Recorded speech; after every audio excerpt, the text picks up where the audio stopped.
Is that yes? This meeting of the Transportation Committee will be called to order on Wednesday, July 9th, 2025 at 4:01 p.m. At this time, we will do roll call. My left, Alderwoman Tyndall Charles. Here. And Alderman Savage. Present. Norma O'Neill is here. I will entertain a motion for approval of the agenda. So moved. Second. All in favor say aye. Aye. Aye. Great. And we'll entertain a motion to approve minutes from 6/11/25. So moved. Second. All in favor say aye. Aye. Aye. Aye. Great. All right. Our general discussion starts with Transportation Board update. Do we have somebody from the Transportation Board? Didn't invite. Oh, she did. Okay. It does not look like we have anybody from the Transportation Boards. So we will move on to our next, which is ID 1725, Transportation Department update. Marcus Moore.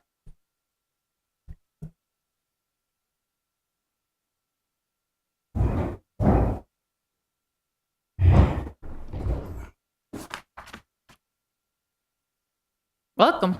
Welcome. Good afternoon. Good afternoon. Madam Chair O'Neill, Alderpersons Savage and Tyndall Charles. For the record, I'm Marcus Moore, Director of Transportation Parking, here to provide you with a brief update on our agency's activities for the month of June, or since we last met. One of the notable things is that the MDOT MTA has approved our FY26 capital and operating budget, which is approximately $1.5 million. And of course, we have that 10% share, local share that we will pay. So as a part of the grants that we get, MTA provides an oversight to the monies that we get quarterly to make sure we're in compliance with all the locally operated transit systems in Maryland, which we're a part of. There's about 23 in the state of Maryland. These reviews assess our use of the grants and make sure the overall health of our system is good. And our reports have been pretty good, or very good, favorably, as noted by us being able to extend the life of our buses. As you know, the bigger buses are 10-year buses, and some of them we had for 12 or 13 years, just because we've been doing what we should be doing and some to keep them in operation. So we're pretty excited about that and able to move forward with some of our capital projects that we just need to do in our facility, and the purchase of other buses as the ones that we have are going out of service because of age and mileage. June was quite a busy month for us as we engaged in many community activities like Kids in Caboodle, Touch a Truck with Jake Sinclair's Volunteer Fire Department, Eastport Civic Association making presentations, and a lot of the things that Parks and Recs did with the fun events with parades, 4th of July, Juneteenth, and the like, and helping out as best we can with the Office of Emergency Management. So we remain pretty active in what we do with the service or the resources that we have. So, of course, getting these grants are very important for us to continue our movement forward as we continue to grow. At our last meeting, I believe was June 11th, you as a committee requested presentations from our parking contractors, and we'd like to have SP, a division of Metropolis, come up first, if it's okay, for them to give you a view, answers to the questions that you had on June 11th. And then from there, we'll have our county, Anne Arundel County, Mr. Adam Greenstein will give a presentation on safe routes to transit, followed up by our bike ped micromobility coordinator, Mr. William Rao, on bird bike and scooter operation. So I can have Mr. John Kemp join us for the presentation with Jason Kinney to present. Thank you. Good afternoon, committee members. Jason will be driving.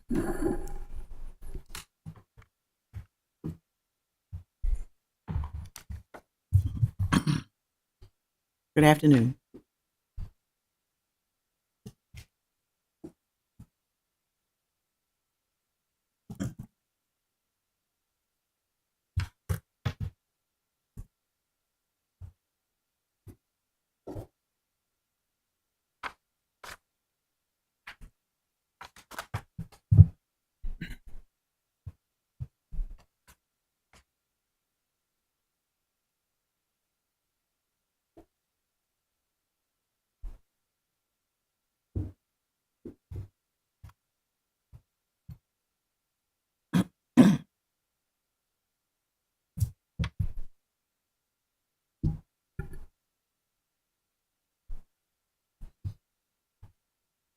All right, so this is just a follow-up to our last meeting, and you asked us for some specific information. We did leave some of it the same from the last presentation. The length of stay, as you can see, has stayed pretty consistent with Park Place driving the length of stay for the most part because of the hotel. People come and stay for 3 and 4 days, so that really pushes up those length of stays.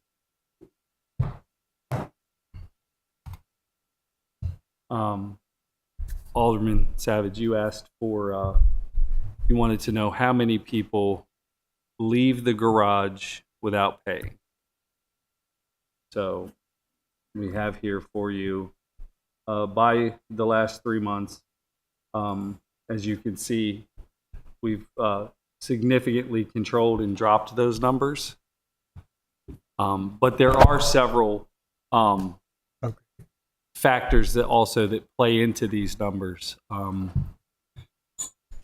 Things like new parkers who were supposed to be part of an enterprise didn't set up their monthly parking correctly. I forgot my cell phone. I paid at a later date. Some of that group there did get citations. But you do have 24 hours after you exit the garage to make a payment. So while this shows people that all just left, it's not indicative of non-payment. So, can you say that again? Mr. Mayor. Yeah, of course. So you said it's not. Why did you say it's not indicative of them not paying at all? Well, because the way the Metropolis system works, you have up to 24 hours to pay Okay. for your session. So you could come to see an attendant and go, you know what, I forgot my cell phone.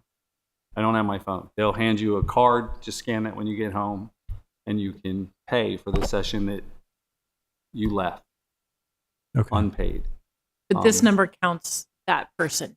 This number counts every single person who left the garage without interacting with the system. And what percentage of overall exits would that be as far as 250 out of how many exits total for that? And this is for the month, right? Good question. We'll incorporate that into the next one, but it's a small percentage. Okay. Very small percent. Okay. Yeah. Probably single digits, probably. Single digits? Oh yeah, definitely single. I'm going to go out on a limb and say it's probably less than 3%. Yeah. Okay. Yeah. But we'll update going forward. That'll be part of the. I know we what keep you see. throwing new questions at you. Yeah, of course. That's good, right?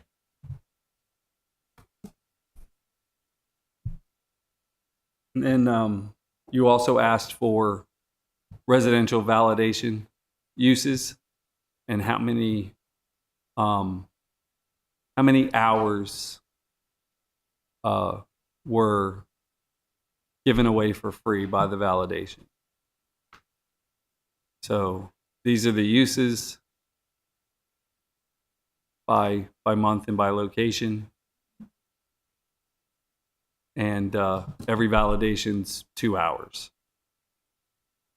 So for the next one, That'd be good to see also a percentage Of I'm total of parkers. total parkers who utilized that grace period? Well, we have 623 participants, and we've used a total of 3,106 validations, or was that 6,212 hours used by that validation, or free hours for the resident. So that's probably lower than I would have guessed if I were when we were initially, engaged to go through this data. That's less than I would have guessed prior to actually pulling all the data together. So, but we'll incorporate a percentage, and I'll bet it's lower than I would have guessed. Right. When the 'Cause question that's- passed. Each participant using it 4 times, right? Yeah, correct. Not much, right? Over 8 months. Right. And it's not actually like that. The concentration is much greater, which we knew anecdotally for some time, that you have heavy users, if you will. Right. Okay. Yeah, I get that. Also, I'd like to see just to be able to compare it, what the total usage is overall. Yeah. Again, getting that percentage, but that'll help me picture how significant this is. But related, And I think we'd probably want to drill down to show like I said, there's 623, but our suspicion is that there's a lower number that are making up the bulk of that usage, and maybe we can understand, okay, it's 100 participants who use 80% of that benefit. mhm. And I guess you could take the table if we wanted to put a cost to it, as far as, hey, this costs the city this month. I mean, I know there's Sure. an economic benefit to getting people down there, but just for the sake of argument, you could attach a dollar amount, because each garage has a different charge, right? Mhm. So for 2 hours, just to get an idea of how much revenue that potentially is. Sure.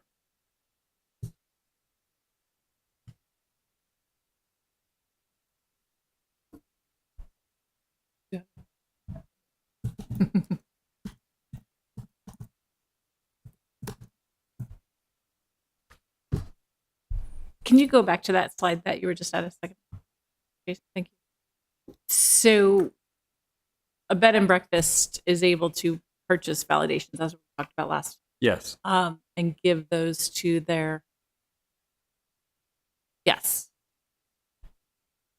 But in 8 months, only 3 of them were used? No. We only have 3 bed and breakfasts that participate. Okay, thank you. and these are participants. They're We participating. can add usage by this category too, but we just didn't. Okay, You have 41 businesses that participate in the employee discount program, 69 businesses that purchase Park Shop and Dines, and then 14 business organizations that purchase comped hours, 1, 2, 3, or 4 hours. And, but again, everything from business and organization up are purchased by the business, with the exception of, actually, that's about half right. Employee and bed and breakfast are free to the business. Park Shop and Dine and the business and organization comps are purchased. Okay. The business comps mostly tend to be at Park Place for, the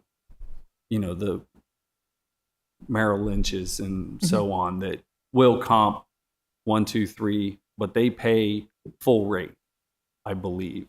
Yeah. Let me get back to you, but I'm pretty sure They that do. they purchase the full rate and then just give it to their client. Okay. And the bed and breakfast and employee, while they're free to the organization, the benefit to the user is not free parking. It's a discounted rate. So the user's paying less than the rack rate, if you will, from a normal transient parker.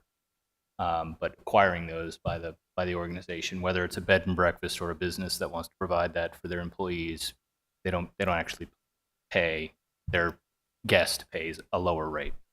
Yeah, bed and breakfast. And of course, as we know, Park Shop and Dines pay a nominal amount, we'll say, for distribution to their patrons. okay. Those numbers seem a lot lower than I would have, like you said. Participants, well, we'll tie in some usage, and maybe that'll, I mean, 69 Park Shop and Dines is a good thing. That's a much higher number than when we were, when I look back years pre-COVID. So that's encouraging. So that's 16 69. businesses Yes. that are purchasing Correct. passive. Yep. And then we would, hmm thank you. Yeah. The other thing I had for you last time was how often the garages are at capacity.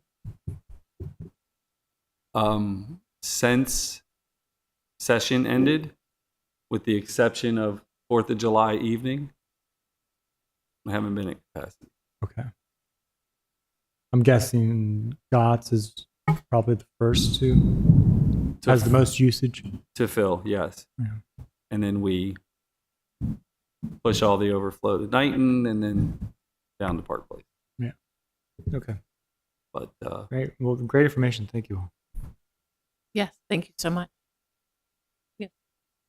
Thank you, Madam Chair. What would you say roughly is the average capacity of the garages combined or even independently? Just a rough estimate. Yeah, we have all that data, and we'll make that a regular portion of the update as well. It's obviously very different.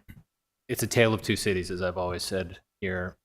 During session, it's a Monday to Friday, and they fill by 10 a.m. and then they turn over Monday to Friday, and then your occupancy is much higher after session, typically.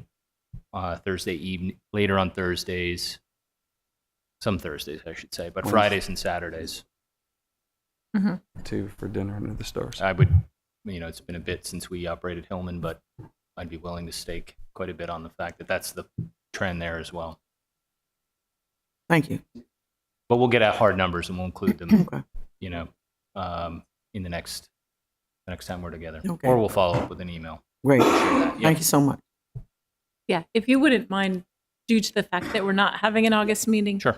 just a follow-up email that we can share with Absolutely. the rest of council and our constituents would be great. Thank you. I appreciate that data. I do want it noted for the record that we also invited Premium Parking to answer the same questions, and they refused and decided not to attend last month's meeting nor this month's meeting. So anybody that's interested in actual details on Hillman's data, we're still waiting on that. So I appreciate the fact that you guys are helping us to better understand the numbers as we move forward and looking at parking in the city and operations and how to best serve our city residents with our city parking. I appreciate the fact that you're providing us with all the data in a very timely manner. Thank you. Thank you. Madam Chair? Yes. Would you want to entertain a motion that the committee sends a subpoena through the council to serve to Premium Parking to come present updates to us at our next meeting in September? I would entertain. Question. Ms. Corrace, would you like to weigh in on that?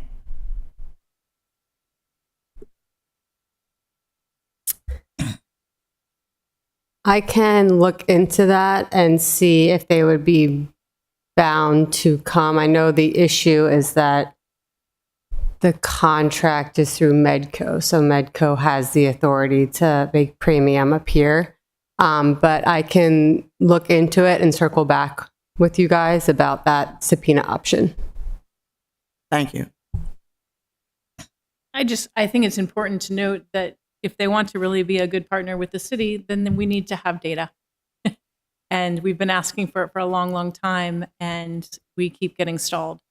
So it's a frustration on the council that we don't have actual numbers. So we don't know if we are making our waterfall. We don't know if we are making progress towards making sure that the Hillman Garage is sufficiently staffed and sufficiently providing the services necessary to our constituents.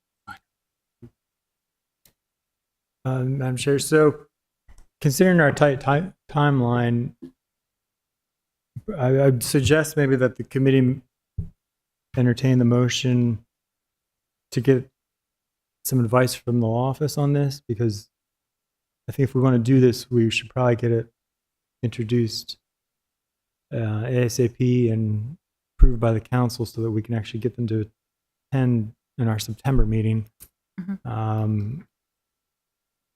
At least, and we only have 2 meetings coming up. We have one next week. Might be a little tough, but perhaps we could get a placeholder on the agenda. Otherwise, we might have to suspend the rules. But if we change our mind on this, we can always just not put it on the agenda. So to that end, I guess, could I move that the committee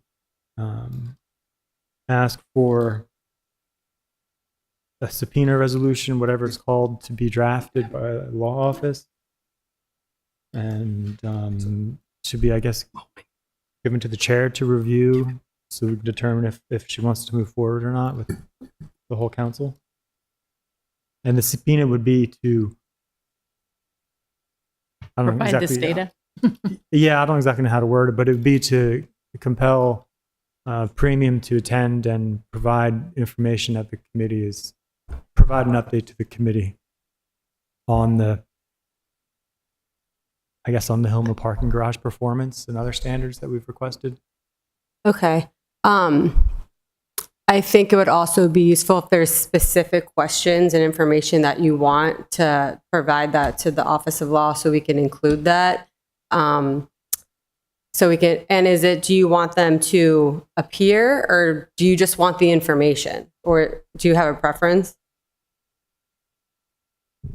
I don't have a preference. I want Okay. the information that we've asked for Sure. the past 9 months. Sure. That's what I would.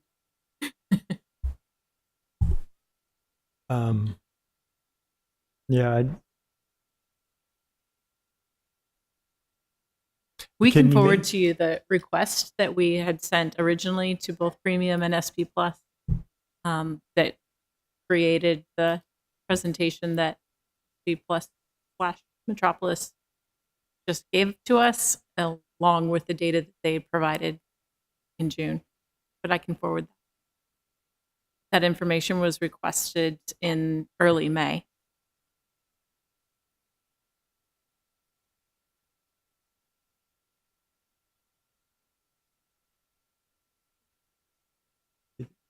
yeah. Do I have a second? I'm not quite sure what the motion is. Could you repeat it, please? The motion would be, I'm just looking at the city code here. The motion would be to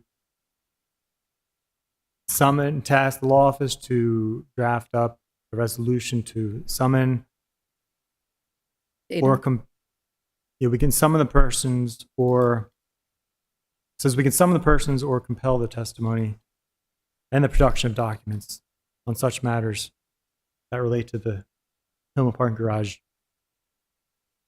as requested by the chair. Second. All in favor say aye. Aye. Aye. Motion passed. I'll get you that information.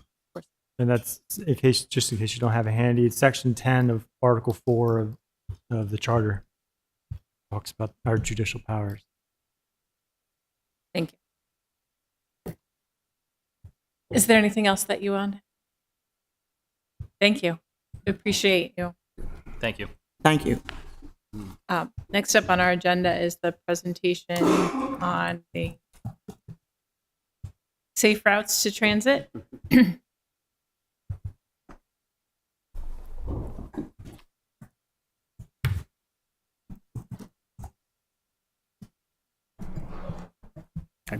Good afternoon. Good afternoon. Good afternoon. Thanks for having us. It's nice to see some familiar faces and some new ones. So my name is Adam Greenstein. I am a project manager with the Anne Arundel County Department of Public Works. and I'm leading this charge by County DPW to conduct the Safe Routes to Transit study. My goal today is just to give a brief, high-level, but detailed enough overview, even though plenty of folks from the city, both elected officials, stakeholders, and individual citizens have been involved in the project as partners and provided feedback, just to give additional voices an idea of what's going on to help inform what's going on with transit in the city. Even though Marcus provided some overviews of what's happening from his end, this is a partner from the county, what we're trying to do to improve transit in and around the city. So I'll briefly cover the team that's involved, including some folks who are here with me, overview and goals of the project, things that we're trying to focus on to improve safety, mobility, and accessibility for people who use the transit systems, the different transit service providers in the county, both within and around the city, but also elsewhere in Anne Arundel County. What we've done so far, the progress that we've made, and what we're trying to achieve through the remainder of the study, what might come after the study itself, and then an overview of the public input and outreach process that we've done and what's still to come. So again, I'm Adam Greenstein. I sit within the County DPW's Bureau of Engineering. So we execute these projects, even though it's a feasibility study, it's under the county's capital improvement program. And I serve as the PM, so I'm overseeing all the execution of the project. There's several departments and divisions within and beyond the county that are involved in this project, so it's very multi-jurisdictional, lots of different state, local, county agencies involved, including at the county level, so others in public works like myself, traffic engineering, County Office of Transportation, and Brian Ulrich is over there behind me to my right. Office of Transportation, including Brian's team, serves as the sponsor of the project. So they developed the plans for DPW to execute these types of feasibility and planning studies. And they also helped secure a grant award that I'll describe in just a minute. Of course, both in the Annapolis area and around the county, a lot of transit is served on the state route system. So the State Highway Administration is involved, definitely MTA, since we're looking at their bus stops as well. City transit, so City of Annapolis across the board between DPW, DOT, planning and zoning, they're all involved. Other state and local stakeholder agencies. We're getting the Department of Aging and Disabilities, Department of Mental Health, nonprofits involved. And then outside of the Annapolis area, but just to give you an idea of who else is involved as our partners, because the transit services in the county often transcend county borders going into Baltimore City, Prince George's County, Howard County. Those county governments are involved. The city of Baltimore is involved. And then because we're looking at all the different providers that have transit service within the county and also to an extent within the city as well, although not specifically relevant here, is RTA of Central Maryland. They're mostly focused in the western part of the county. And I'll go over an overview of where these study areas are. But first, to give you an idea of what the goals of the project are and why we're doing this, I would hope that everyone acknowledges that there's issues with getting good access to transit, both in the city, around the city, in places like Parole and Edgewater and the Broadneck Peninsula, and just countywide. And it's emblematic of challenges with access to transit in the Baltimore and DC regions. We're trying to find ways to develop recommendations that would eventually go into a capital plan, a capital improvement program, to implement improvements to make it easier to walk and bike to bus and rail transit in the county. We also want to provide better accommodations at bus stops and rail stations themselves. It's not the primary feature because the biggest concern from the counties and with our agency partners is making sure that it's safe to get to and from the stop in the first place. And then we're focusing on the communities that where they have the greatest need, populations where there's low car ownership, areas where people have more challenging access to transportation, more economic disadvantage, where they rely on transit more, even if they do have a car, because it's more economically practical for them, focusing on them the most because they will get the greatest benefit. So the scope includes, as I mentioned before, developing recommendations for improved infrastructure connections to transit stops and stations for local bus service, MTA commuter buses, MTA light rail, MARC service, park and rides like the Truman Park and Ride, just outside the city here.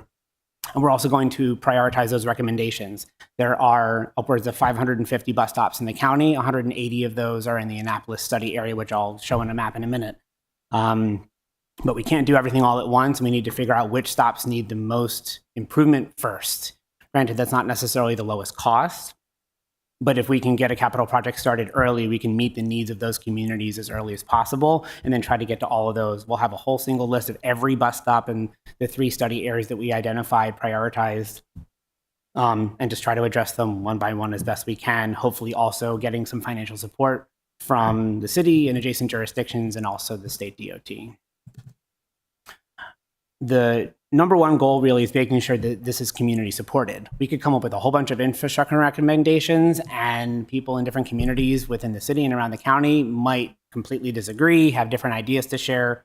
We can't make it perfect for everyone who needs better access to transit, but our goal is to get general majority community support, both from individual residents, community associations, stakeholders, and elected officials, both at the city and the county level, and also from state elected officials to the best extent we can. So we're trying to make sure that there's, to a certain extent, some community consensus.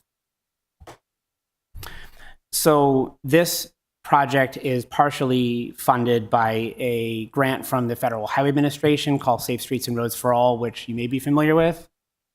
Brian Ulrich in Transportation and his team put together the application, got the award. It's funding a portion of this study, and hopefully trying to leverage more potential grant opportunities to implement these recommendations. But in the grant application, they established 3 study areas. You can see the one that we're highlighting today is, of course, the Greater Annapolis area, which again includes the entirety of the city itself, Parole, the Annapolis Mall area, a small portion of Edgewater, and a very small portion of the Broadneck Peninsula. Only a couple of bus stops on Broadneck, but because they're inside that study area boundary, we are including them. We also identified other areas in the northern and western parts of the county. There's a little bit of a misinterpretation of the study boundary for West County, where you can see, if you look at North County, it's bordered by Baltimore City. So we have a dotted line because Baltimore City is a partner, but we're not actually studying transit service once you get into the city itself. West County, that border on the western end of it does go into Prince George's and Howard counties, but really the border is within Anne Arundel County. It's just about how the map was drawn. So we're looking at a number of different ways to try to improve safety. And granted, these are just recommendations. This is just a planning study. There's nothing set in stone about how to get it done, when it gets done. Recommendations could change after a study is completed. Once things go into implementation, prioritization can change. This is just a sample set of things that we're considering. This is definitely not comprehensive. Things like low-cost options like signal upgrades and better crosswalks and curb ramps and better signing and flashing beacons and things like that. Somewhat more substantial upgrades like providing a median refuge in the middle of the street for crossing, so you only have to cross one side of the street at a time.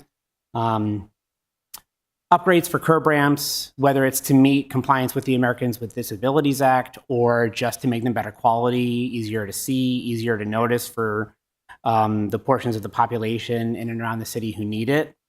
It does take a little bit more work, but it's less substantial than major improvements like new shared use paths or new sidewalks.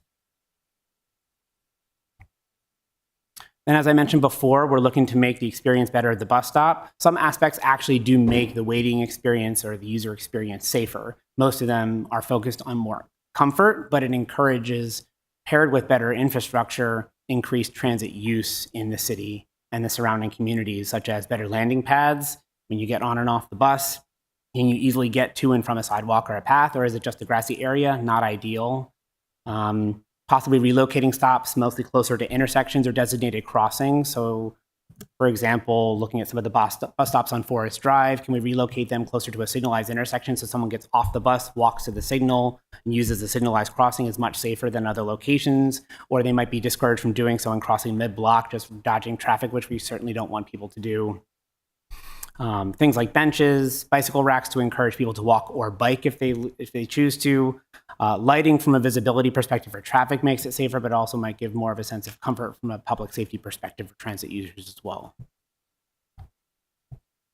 Now, as I mentioned before, the goal is to prioritize these recommendations. So we're coming up with a list of potential improvements at each stop, and we're going to prioritize my apologies, each individual stop based on these factors. They have different scoring, and we've come up with a prioritization scoring system. Again, we could have something at the top of the list that could move down once we have more conversations with the community, but it's just a starting point. When we talk about safety, we're talking about crash risk, not necessarily just police reported crash history, especially because even though the severity of a crash involving someone walking or biking more often results in injury or, God forbid, fatality, we're looking at the factors that contribute to the likelihood of a crash. Travel speeds, number of travel lanes, availability of sidewalks and paths and dedicated bike facilities, presence of good quality traffic control, high quality signals, traffic calming. That's on the safety side of things. Equity, even though in the transportation space right now, that's becoming a little bit of a taboo term, we're still focusing and using the term equity. As I mentioned before, the communities where there's the greatest need for public transportation, where we can have the greatest impact of the people who rely on it day in and day out. When we talk about impact, we're looking at ridership. The primary focus is what are the actual ridership numbers for the 4 different service providers in the county and the 3 service providers within and around the city of Annapolis. When we talk about potential ridership, we're making our best guess using transportation research and studies that say if you make certain improvements, you are likely to have an increase in ridership. It's an estimation process. It's statistical. It's not perfect, but we're hoping that if you build it, they will come. I hate to use that line, but it does tend to pay off in a lot of cases. And then the most important thing, depending on who you ask, is community support, agency requests. If the state or city staff have already been working on issues and we can implement it through this effort, would be ideal. If there's strong community support from a homeowners association or the bike commission or other groups like that, that can certainly bolster support because you have a contingency of people who are really interested in making a change. So as far as our study progress and timeline, we began this in September of 2023. We looked at existing conditions, doing field reviews and desktop reviews of what's out there right now, starting to screen locations for where general different types of improvements might be needed. And then, of course, starting that prioritization strategy. What are the biggest factors? How do they score? How do we weight the different the locations and the different factors in play? That's all been done. We are in the middle of a lengthened period of community and public input. So we had, and I'll get into this in a little bit, we had a couple of months of a public comment process. We're extending that over the next couple of weeks, and I'll discuss some of those details in case that might help you understand our partnership and relationship with the public.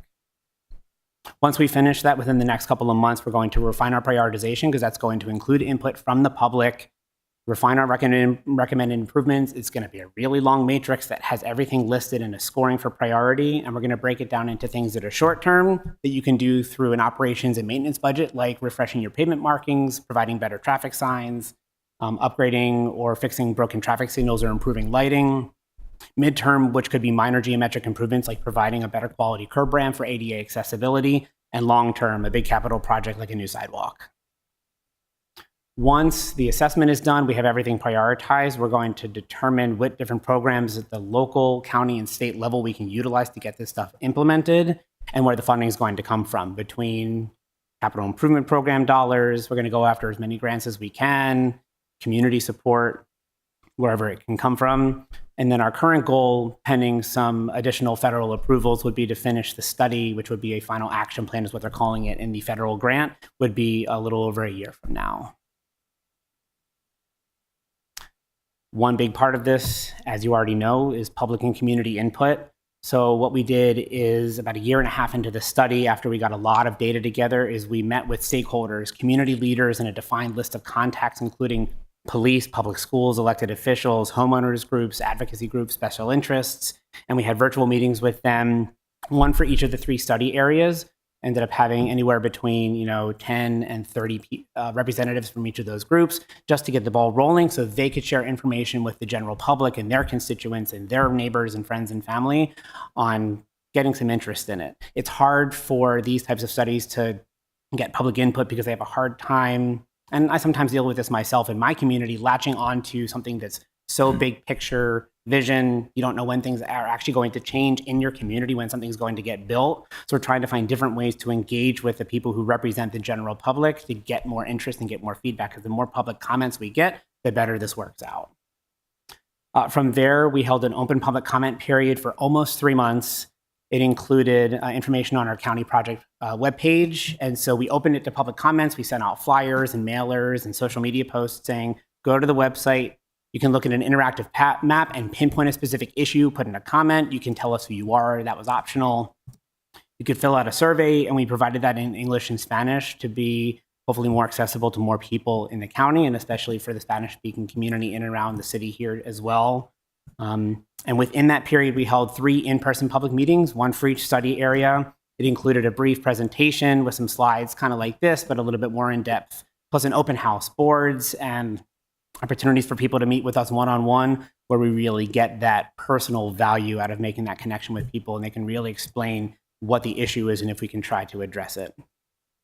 After the 3rd public meeting in mid-April, we got some strong interest from the community, especially in parts of Annapolis, to have more public outreach, more opportunities for public engagement, especially because there were some issues with scheduling and venue selection for the meeting that was in Annapolis to serve this study area. So we're holding another in-person meeting a little less than a week from today, or about a week from today, at the Bush Library on West Street. And then because we acknowledge that many communities in and around the city either have troubles with access to transportation, they can't easily get to an in-person meeting, or they have trouble with access to internet, trying to provide something in person and something virtual. So the following week, and this is a little bit out of date, we'll have a virtual meeting on July 24th. So just over a week from the in-person meeting. And even though many communities, folks might have issues with getting access to internet, we're trying to work with stakeholders and elected officials to organize groups of those residents to find a community space that has internet, and they can join the meeting as a group and still provide their input. So I didn't provide contact information there, but easy to find my information on the county website if there's more questions, but I'm happy to answer them now. Great. Thank you. You've been busy. Very, but for good reason.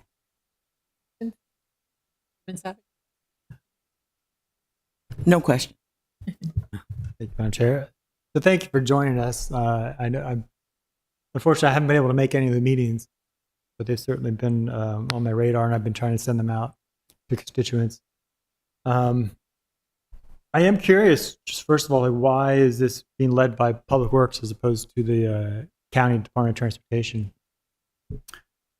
So the bulk of, and Brian might be able to expand on this a little bit, the bulk of, if not nearly all of the either community level or roadway corridor level planning and feasibility studies that the county conducts are funded through the capital improvement program, even though they're not actually design and construction of infrastructure improvements.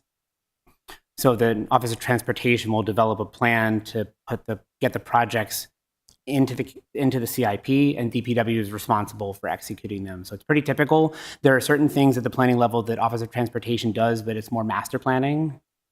But needless to say, even if DPW is executing the project, the Office of Transportation is a very strong voice in pretty much everything we do. So it's almost like we're doing it together. Mm-hmm. Okay, thank you. I was just curious. And you said some of the funding is coming from a federal grant. Correct. What percentage, roughly? So just offhand, the total cost for the study between consultant services and county in-house costs is probably running somewhere around, let's call it $225,000 to $250,000. The federal grant is $105,000. Plus, there's a county match requirement of 20%, so that's another $26,000 that the county is putting in, but that's all built in within the cost. Okay. And so we'll be submitting reimbursement requests to Federal Highway. We just submitted one last week for 80 of the 105,000. So we should get a lot of that back already before hopefully anything, well, not hopefully, but before at risk anything changes with federal grant programs, try to get that money back while we can to support the county's transit programs. And is the Safe Routes to Transit name part of that federal program, or is that just a name that the county's using? I'm not going to steal Brian's thunder if you wanted to expand on that, but that was the name that they used in the application for the grant funds. Okay. And I don't know if there's anything more than that. Okay, yep. And to clarify, I didn't quite catch this, but you said there's quite a bit of overlap with the city, but does this include city bus stops, or is it only the county bus stops in the city? Within each study area, it includes every bus stop regardless of the service provider. Oh, good. Okay. So yeah, city, county, and MTA stops in the city. In the western part of the county, that includes RTA. And even if there's a bus stop that serves multiple providers. There's plenty of MTA and county and city stops that are all in the same place. If we make a recommendation, then it just becomes a question of how to partner to make the improvement, if they share the financial burden, anything like that. But Yeah. long story short, doesn't matter who serves the bus stop, as it's an active bus stop, we're looking at it. Yeah, great. Thank you for that. Mm-hmm. Let's see. So are you going to be looking to update any kind of standards just to ensure that future bus stops adhere to some of these safety standards that you're going to be developing and identifying as part of this study? That's not within the scope of the project, but what has happened is in a lot of the discussions that we've had, mostly with MTA, is they have their bus stop design standards and there's industry guidance on provision of certain traffic safety elements like sidewalks. But at least at the stop level, MTA has started thinking about, well, we recently updated our bus stop design guide and all those similar details. It's helping them think a little bit differently about whether or not they need to make changes. The county's pretty much doing the same thing. So it's just a natural part of the conversation because it gets the gears turning about whether or not our standards and our policies and guidance needs to be modified a little bit. But that would all be a separate effort. Okay.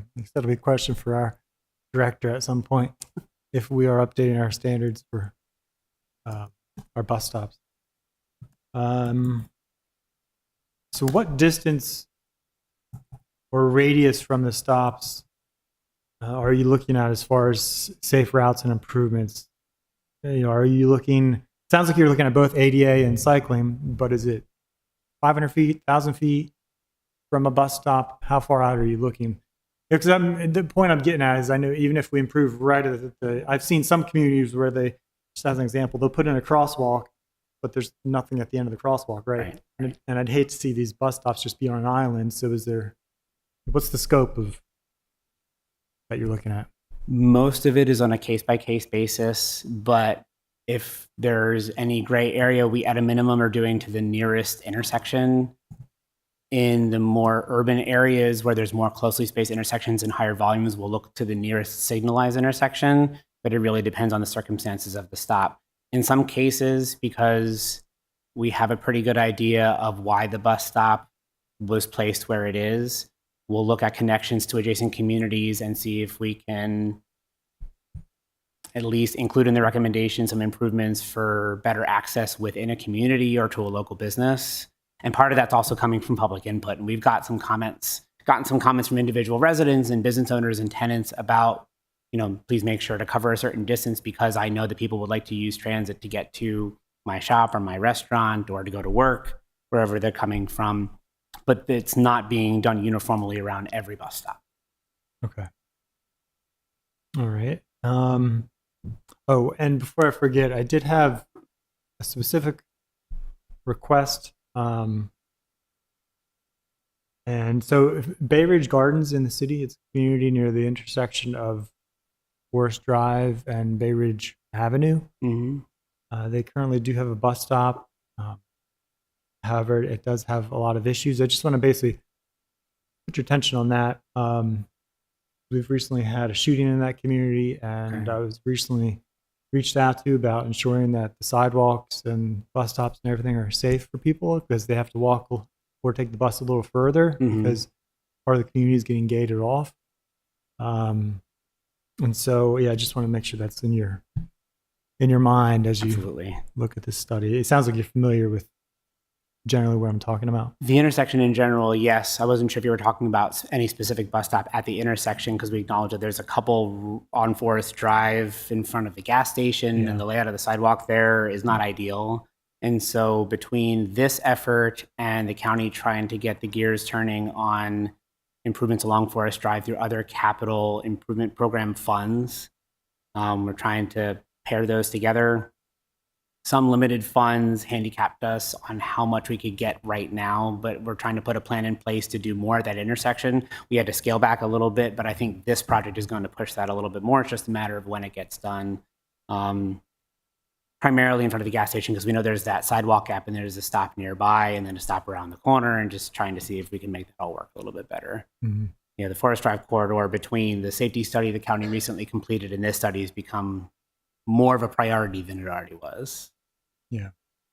Okay. Well, and my last point is just, and I don't know if you have this data for the county or not, but based on some of our ridership data, because you were talking about equity, which I think is a very important lens.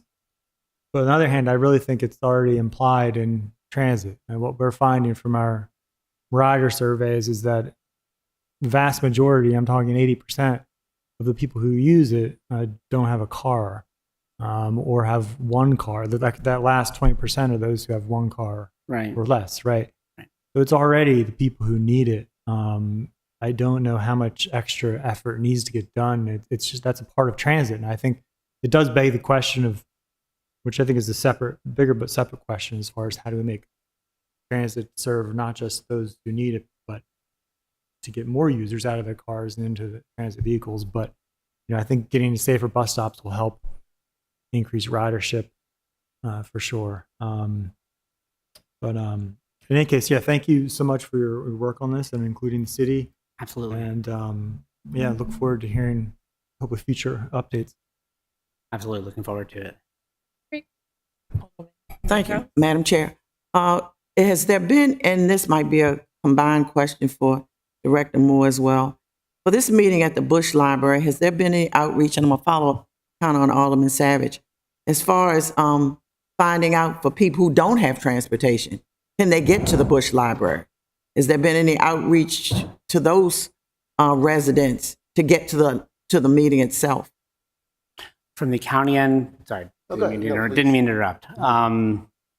We're working with the County Office of Transportation just to see if there's any way to make that a little bit easier. We haven't made that part of the plan specifically because the goal is to hold the meeting and relying more on community stakeholders and representatives of the community to try to help us with getting the word out and trying to organize transportation.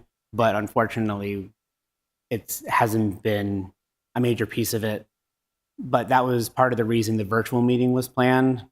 Even though some of those folks who might have trouble with access to transportation might also have trouble with access to internet if it's an economic issue, and trying to work with them and the different communities around the city to see if they can group together to join the virtual meeting. So hopefully, whether it's a transportation issue or a scheduling issue, that they can still be part of the public comment process. If there's a different way that we can come up with to make it easier to get transportation for folks who want to come to the in-person meeting, we can certainly work with city staff on that as well, but it hasn't been part of the plan to date. It's kind of strange. That's exactly why we're trying to make it better to get access to transit. Yeah, I think our, excuse me, Marcus Moore, Director of Transportation, City of Annapolis. Our meeting at the American Legion, which was back in April, Adam, we had a pretty good turnout. It's along the stops. Hold on, Director Moore. I couldn't make that meeting. I had another commitment, but the feedback I got was there were very few residents at that meeting. It was mostly staff. That was the feedback that I got. But so from several people that it was not. And that was, and Mr. Greenstein, Mr. Adam and I have had that conversation and we met about it. I was very disappointed. I had sent out multiple emails to hundreds of people to come. I had a commitment that I had to go to in Baltimore, but that was disappointing. And I was hoping and that meeting, the next meeting could be scheduled at Mount Olive. And I'd indicated that to Mr. Adam because the last meeting that we had concerning the comp plan, we had, I think, 42 people there. That was maybe 2 years ago. And it was a very good turnout. There was no problems with parking or ingress or egress. And so I will say on the record, I mean, not that the Bush Library isn't beautiful and wonderful, but I thought Mount Olive would be a better choice for that next meeting. And we had a discussion about that. And I'll say I was extremely disappointed that it did not happen. And so that's why I'm asking the question, is there any way to get people who can't get to the Bush Library or don't feel comfortable getting to the Bush Library as they would walking to Mount Olive Community Life Center? So my understanding was it was a lot of staff there at the American Legion, but very few, if any, residents. Okay. I'm going to springboard off that. Mhm. Would it be possible to make Mount Olive a community center where there is a virtual option so that anybody that went to Mount Olive, they're watching the meeting virtually? I don't know. I have not connected with the That's what Community you were Life sort of Center. indicating, that hopefully people could congregate in community centers if they couldn't make it because you're providing the virtual. Is that what I heard? That Correct. That would be a separate virtual meeting. So we would provide a dedicated presentation that would be virtual only, not a hybrid setup. But if they have internet access and there are folks who have easy access to get to the Mount Olive Community Life Center to join as a group to the virtual meeting, we can push that message out as much as possible. Okay, so wouldn't be viewing the meeting that's taking place at Bush Library. Correct. We looked into hybrid options and their trade-offs, and I'm not an expert on setting up public meetings in every aspect of the sense, but in certain aspects of trying to put them together. We had concerns about the ability to, what I'll say, divide and conquer our county team representatives along with folks from the state and the city to monitor the virtual attendees at a hybrid meeting versus in person, as opposed to if we could have a stronger contingency of the project team all in one place dedicated to the folks who were either in the in-person room or the virtual room. We can give them our undivided attention, plus also making sure that folks understand that we don't want the public meetings to be the only avenue for public engagement. We understand that providing a public project web page might present the same challenges for folks who might not have access to internet to join a virtual meeting.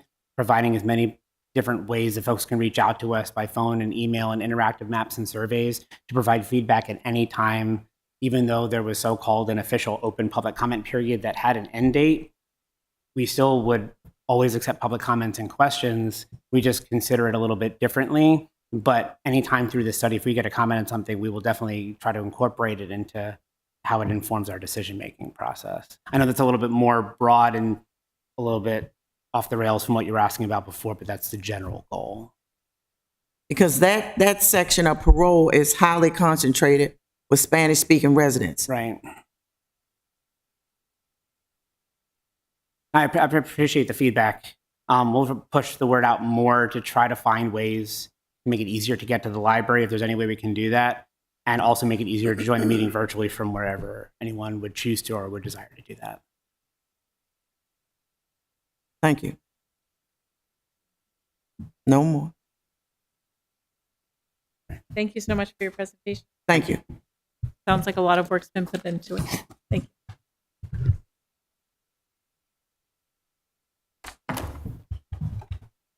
Next up on our agenda is ID 10725, an update on Bird and Scooter. Thank you, gentlemen, for joining us. Okay, thank you. I appreciate it.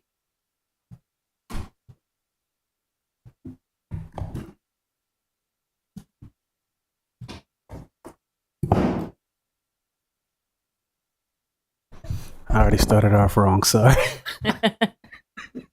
Greetings, everyone. Thank you all for having us. In particular, me as the bike and pedestrian and micromobility coordinator. I'm going to walk you through an update on the Bird Bike and Scooter program, which is joint between Bird and the city of Annapolis, to have them provide this service to those visiting and also our residents. My name is William Rao. Welcome. So I want to start off by briefly asking the question, why micromobility? And there are a lot of reasons why micromobility is something that is advantageous to the city of Annapolis and its residents, but also a lot of our departments. And one of those is that it reduces traffic congestion and parking demand. Now, this first bullet will be demonstrated in some of the data that's on a following slide.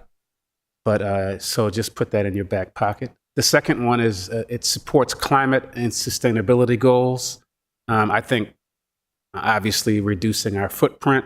In the best case scenario, reducing the number of cars that are on the road, and also changing the culture of our city from being car centric to being,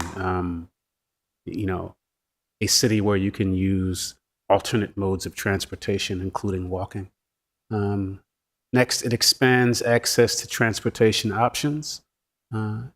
As we saw when we first acquired the Bird program, there was geofencing that eliminated some communities initially, and then it was expanded. And what you saw was an increase in ridership from some of those communities, most notably Harbor House, Eastport Terrace.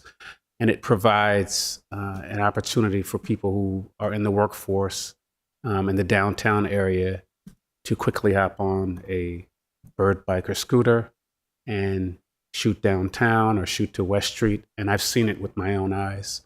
And the next is first and last mile connections. And so what we've been talking about in the transportation department and what the director has been working on is really ramping up the knowledge, the community knowledge that each of the buses have a bike rack on the front. And part of that is because a lot of people think that when they take public transportation, it's to get all the way from A to all the way to B.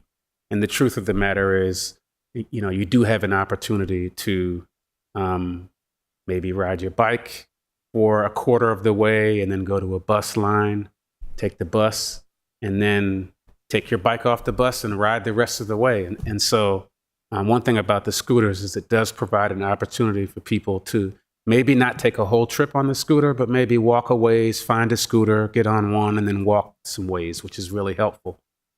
And that lends itself to the last bullet, which is a healthy, active travel option for people. What we do know is that, particularly in the warm weather months, to be out and about and experiencing our city, let's say, going to Pip Moyer or going downtown or even going up West Street into the Parole area, it provides an opportunity for people to be out and about and meeting their neighbors and meeting their friends without having to hop in their car, find a parking space, get out, and pay for parking. So the benefits to the community. First, it reduces car trips for short travel. And we all know that we have a finite number of supermarkets in the city, finite number of a lot of other outlets. And so the idea that someone could really hop on a bike or on a scooter and, let's say, go to Walgreens or go to Giant or go to Safeway, those kind of short travel trips, really help reduce the number of times people need to both find parking, also hop in their car, and add to the density that exists on roads like Hilltop and Forest Drive and some of the other roads that feed into those major roads like Bay Ridge. The second is it eases parking strain in high traffic areas. Now, all of these are highly aspirational, and it will take some time for it to reach that point.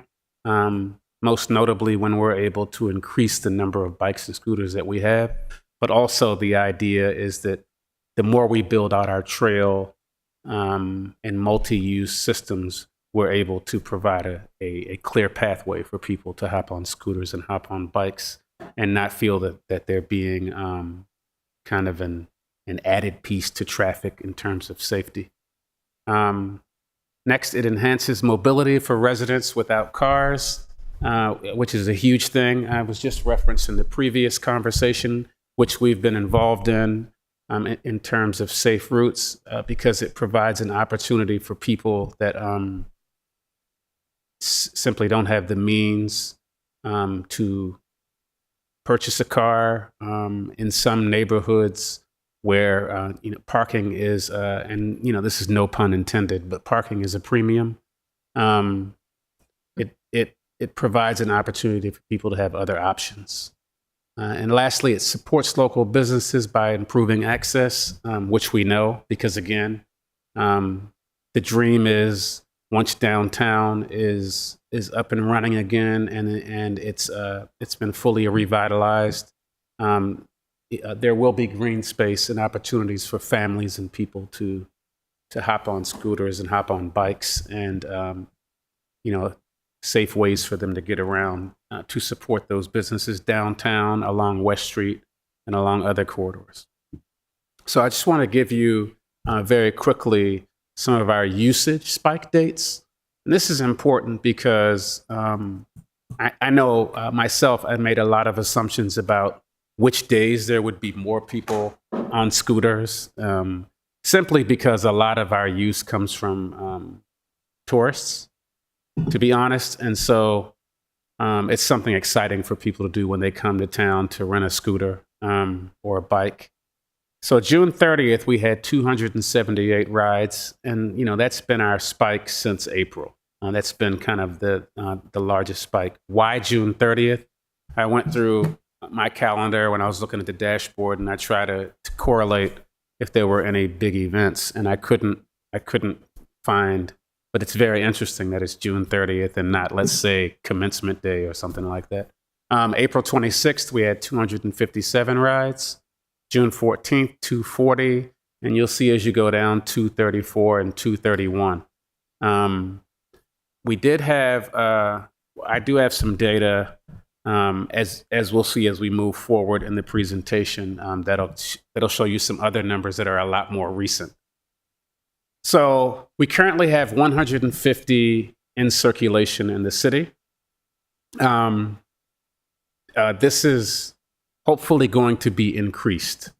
We had a reduction in our bicycles and the bikes, and they kind of upped it on the they meaning Bird, upped our inventory of scooters and kind of lowered our inventory on bicycles. And what we've done is let them know that we needed more, and I may need you all's help in terms of, if you're interested, recommending that we have more bikes. Because I do think the bicycles, though not as popular as the scooters, it will get people on some of our trail systems, like Poplar Trail. And part of the reason why it's increasing and why we have an opportunity to have more of the scooters and bikes in circulation in the city is because we've been able to provide an opportunity for them to reclaim them locally, repair them locally, and recharge them locally, which has been an incredible help because before it was an hour away, and that meant that they would collect them. A lot of residents were complaining about them being left on the curb, and they were in weird places and kind of an eyesore to people. But that problem has somewhat been resolved in the sense that now they can very quickly be picked up, repaired, charged, and put right back out into inventory. So by the numbers, we launched in 2022, which was a pretty fun day. We all rode scooters across the Eastport Bridge, and we had, no one fell off of any of the scooters, which was a good thing. We all had helmets that were provided by Bird. And since then, I've requested that these numbers be updated. And these numbers aren't that old, but I don't have them for our current summer, which I think exponentially, adds to the number. But the number of rides taken, 118,403. That's 13,200 rides a month. Average distance per trip, 1.23 miles. Average time of trip, 7.25 minutes. And that's an interesting, I was looking at some other municipalities and cities, and that's when you remember that the square mile, the city of Annapolis, and you remember that it's not like looking at, Boston or DC or, even Baltimore. So pretty interesting. Car trips replaced, 69,170. I think that's a good number to highlight and, for marketing purposes and, to kind of also look at the opportunity to replace some of our cars. CO2 saved in metric tons. Director Moore asked me how we came up with that, and I had to consult my engineering physicist consultant that we hired to come up with that number.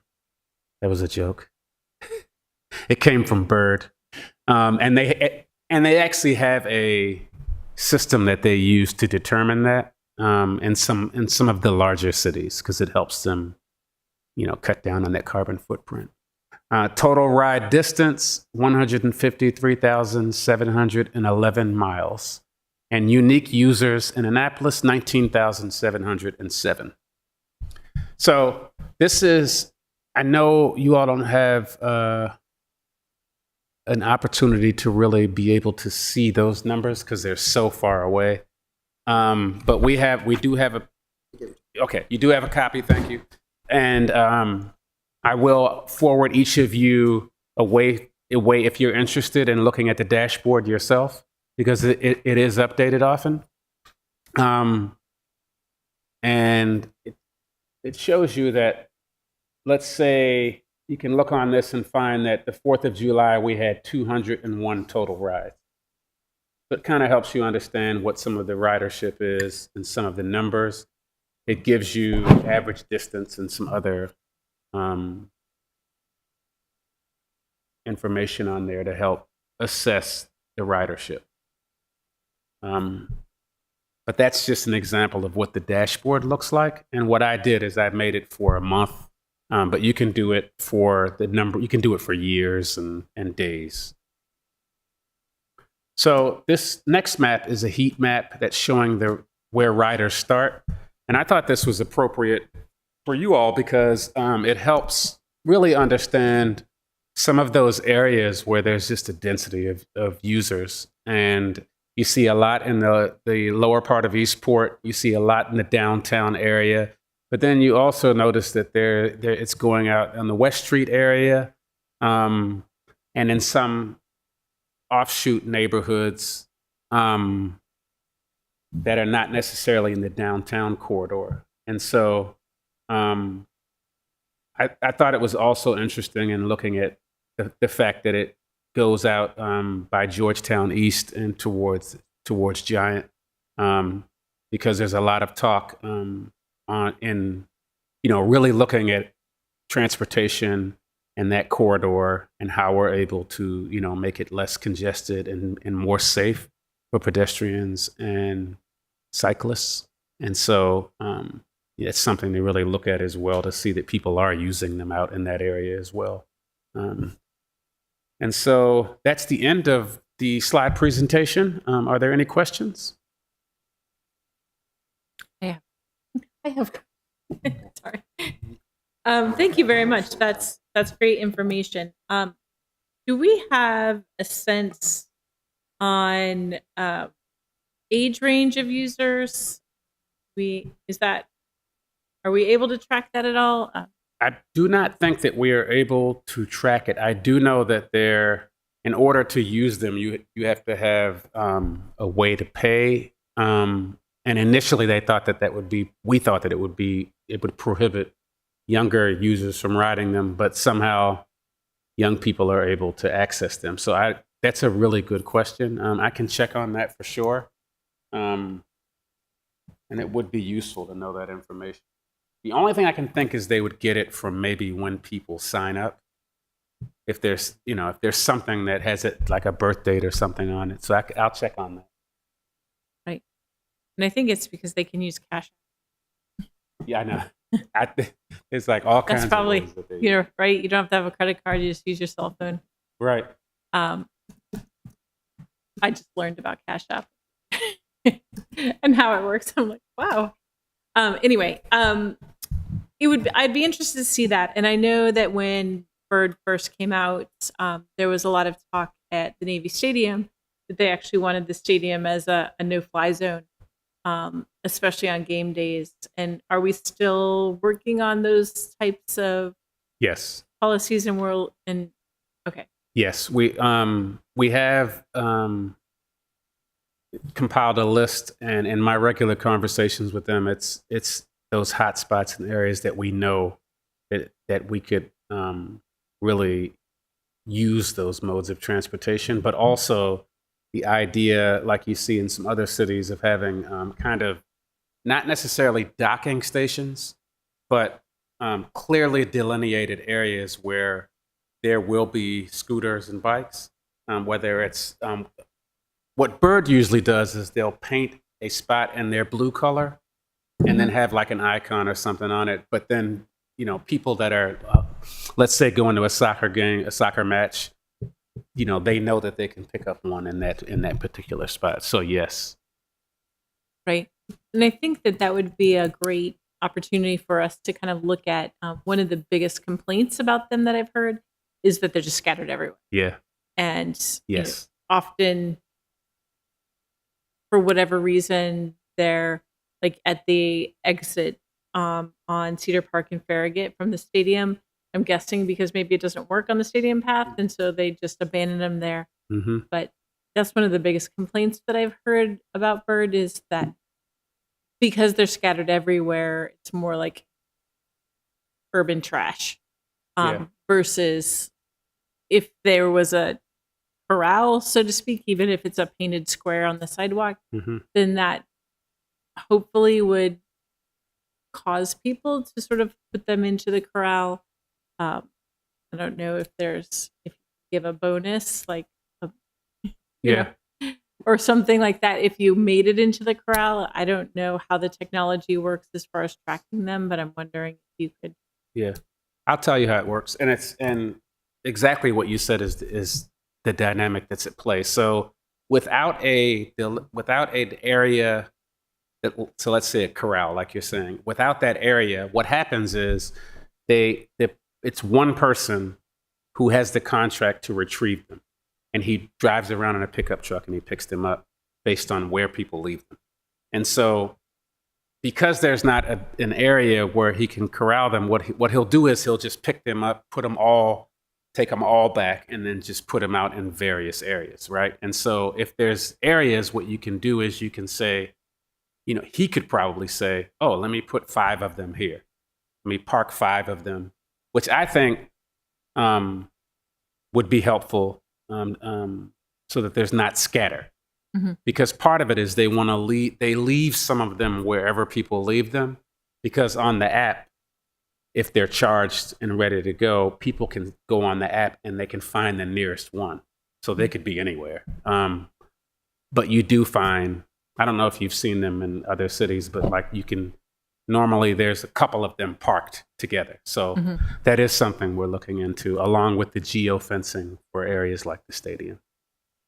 Great. Thank you. I appreciate the data. Alderwoman? Thank you, Madam Chair. Who repairs them? The same contractor that Bird has. They're subcontracted, and it's almost like a franchisee type thing. And he picks them up, and he does a really good job. It's those. I don't know if those scooters are so heavy. They don't look heavy, but they're they're like 100 pounds. So being able to have him again, more local really helps out a lot. Do they have interns, for lack of a better word? No, I'm sure he'd love that. Some free labor. I mean, we've got them. That's a skill that could be learned, maybe. That's not my area of expertise at all. No, I agree because he's also an entrepreneur. I mean, he's also a small business, in the sense that he does that. But, I'll ask him about that and ask him if there's an opportunity to maybe do an apprenticeship and, let someone understand how that business model works, because it's just him. Right. Locally, yeah. Might want to partner with us. Jai, he's into entrepreneurship. Oh, yeah. Yes. To see if there might be any high school students or whatever who would be interested. It's a great little side job, but it might be something that somebody can parlay into something larger. Yep. So, but the work you're doing on this project and these initiatives is extraordinarily important. Thank you, Director Moore, for being there, doing this for us. It's really important. This is the first time I've really seen a report like this. This is exceptional. Thank you so much. Thank you. I want to also bring your attention to the website. I'll send you a link of where you can find information and updated statistics that Mr. Rao talked about. That's right on the transportation website about Bird Bike and Scooter. There's a map, I guess, that's dynamic they'll update that he's making mention of. We'll send that information out so you could be one click away of getting it. Yep. And if you ever have any questions about any of the data or you need any information on it, please feel free to email, and I'll shoot it out for you as quickly as possible, and or connect you to someone at Bird for if you have further recommendations. Thank you. And in this forum, it's great too, because other people are watching, so they may not be aware of the magnitude of it. So it works for all. I do have two suggestions for you, and I know that Alderman Savage has some questions. My one suggestion is that we create a sticker that says something, either to report or to have this picked up, and either the QR code or the phone number that's very visible, because I've actually had to turn them over and find the little teeny tiny. And that sticker could go right over the sticker that says no riding on sidewalks, because in the city of Annapolis, we can ride them on sidewalks. Yeah.